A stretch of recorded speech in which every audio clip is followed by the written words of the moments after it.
Without addressing our acquisition concerns and policy, the Coast Guard increases the risk that they will not meet cost, schedule, and performance goals. Welcome to GAO's Watchdog Report, your source for fact-based, nonpartisan news and information from the U.S. Government Accountability Office. I'm your host, Holly Hobbs. The U.S. Coast Guard plans to acquire 25 offshore patrol cutters to help continue its mission, patrolling for homeland security, law enforcement, and search and rescue operations. But construction of these ships faces delays, increasing costs, and other hurdles. We'll learn more from Marie Mack, an expert here at GAO, on the Coast Guard's acquisitions. Thanks for joining us. Thank you for having me, Holly. So Marie, maybe we can start with this. What is an offshore patrol cutter, and why does the Coast Guard want 25 of them? The Offshore Patrol Cutter, or OPC, is a 360-foot ship that the Coast Guard plans to use to conduct a variety of missions. It's intended to replace the existing fleet of medium-endurance cutters, which all have been operating for over 30 years, which is how long they were designed to operate. And the oldest one now has been in service for 56 years. So the first of these new ships was scheduled to be delivered in June of this year, but the Coast Guard has told us that's no longer happening. Do we know why? Actually, the June 2023 date is not the first schedule slip. The Coast Guard originally expected the first one to be delivered in September of 2021. And now it isn't even expected until July of 2024. Several things have happened. In 2018, Hurricane Michael decimated the contractor's shipyard in Panama City, Florida. The other two things that really contributed to the schedule delays are the cutter's design maturity and then a manufacturing issue with the shaft. When it comes to design maturity, our shipbuilding's leading practices indicate that 100% of the design should be completed prior to construction. The shipbuilder actually only completed 97% of the design before they started construction in 2016. And you may wonder, what is that issue? 97% of the design is pretty good.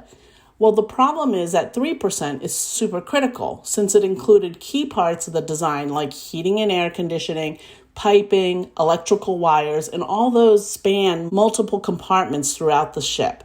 Not getting those things done before beginning construction typically leads to rework, and rework requires more schedule delays and cost increases. Marie, you also mentioned that the shaft was an issue. What exactly is a shaft, and what's the issue there? When it comes to the actual shaft, it is the component that drives the propellers to move the ship, obviously key to operate. The shaft segments didn't align during construction on that lead ship, and addressing the cause of that misalignment has added at least another year delay to the delivery. In addition to the construction delays, the estimated total cost of these ships has also gone up. How much has it gone up, and do we know why? There's a few reasons that acquisition cost estimate has increased. It has increased about $3.4 billion since 2018. And the top ones are primarily because, as I mentioned earlier, Hurricane Michael, but then there was a recompete effort and then unplanned facility and home port costs, among other things. But the largest increase occurred when the shipbuilder decided that it could no longer perform the contract, the terms of the actual contract after Hurricane Michael. The program was divided into these two phases. The first phase of the acquisition is where the existing shipbuilder is responsible for delivering 4 cutters. And then the second phase, the Coast Guard would award additional contracts for the remaining cutters. And then what happened was in 2022, a new contract was actually awarded. Whenever programs take on a new shipbuilder, there's always cost increases for design and construction, given the expected learning curve, and even if some of the technical data is shared from the first one, the cost and schedule always will go up. So we looked into the design and construction of these ships, and we also found some issues there too, right? Absolutely. We found that the shipbuilder did not mature a critical technology prior to design and construction. This technology is called a davit. Its role is to raise and lower small boats from the deck.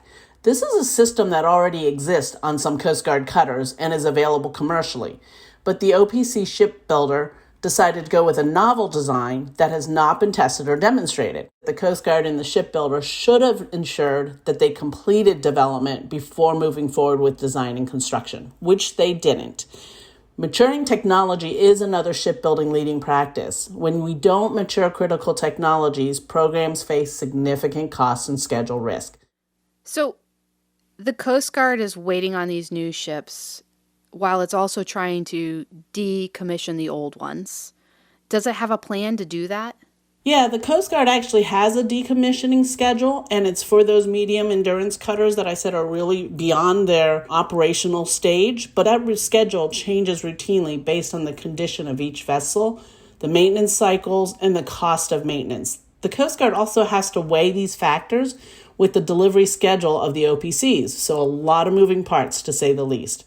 Ideally, the Coast Guard would not decommission a cutter without a new one coming online, but this is at risk because they won't be able to do that as the OPCs become further delayed. What's the impact of all of this on the Coast Guard's ability to do its job? This is really the critical question. Right now, they are okay, in the sense that the medium endurance cutters are still largely operational, but they are older than they were designed to operate for. So with each year they have to keep them operational, the risks continue to go up. So once a ship or its components can't be repaired or it becomes too expensive to maintain, the Coast Guard will have to figure out a way to mitigate its potential reduction in its fleet. But again, the most important thing at this point is to get the OPC acquisition done correctly. So Marie just told us that the Coast Guard's efforts to acquire 25 new offshore patrol cutters are behind schedule, over their estimated costs, and likely to be further delayed because of design and construction issues. Marie, moving forward, what more do we think the Coast Guard could be doing? They really need to follow our shipbuilding leading practices to improve the acquisition outcomes. This means revising its policies to ensure that programs are maturing their critical technologies and completing key aspects of the design prior to construction. And those are a few of the recommendations we've made in our report. And last question, what's the bottom line of this report? These 25 OPCs are critical for the Coast Guard to continue conducting its mission, particularly in law enforcement and search and rescue efforts.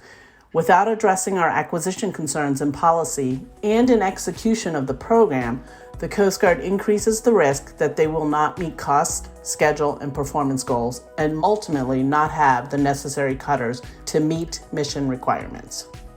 That was Marie Mack talking about GAO's new report on Coast Guard's Offshore Patrol Cutter program. Thanks for your time, Marie. Thanks for having me, Holly. And thank you for listening to the Watchdog Report. To hear more podcasts, subscribe to us on Apple Podcasts, Spotify, or wherever you listen. And make sure to leave a rating and review to let others know about the work we're doing. For more from the Congressional Watchdog, the U.S. Government Accountability Office, visit us at gao.gov.